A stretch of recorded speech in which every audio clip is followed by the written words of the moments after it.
sometimes as an opportunistic person, you make mistakes.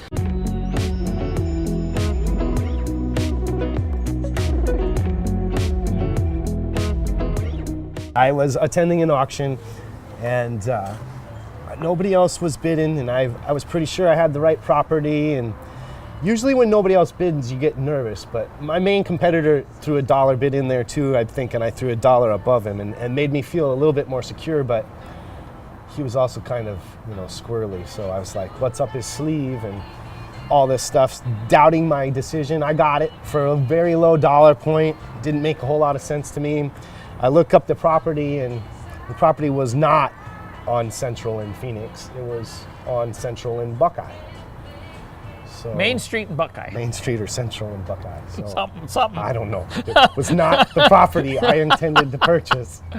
So I got on the phone and called him right away. He called Joe right away, and I was like, so I just bought the wrong property. And there was really, you would think maybe there would be a little bit of anger or disappointment in that. And the first question was, so what'd you buy?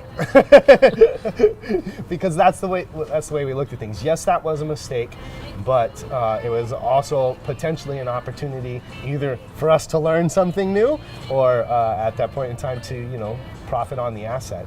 And it ended up that this was like a retail front hairdressing and the back end kind of storage warehouse owned by a pastor. Owned by the church. By the church. And the back warehouse was like a food pantry or something.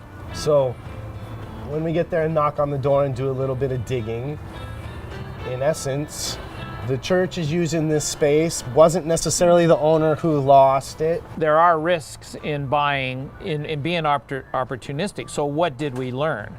We learned you don't want to lend or be partners with a pastor because it was you can't foreclose on a pastor. You can't foreclose on a pastor. I don't know how they got it foreclosed in the first place without any kind of publicity. So over the next year we had to work through that. And then the second part is you can work your way out of almost anything. We did the seller financing for that retail space, and then he needed something else, and we kind of worked through some seller financing, which, by the way, we eventually got the property back, and then we resold it a second time, like 5 years later in a really up cycle. So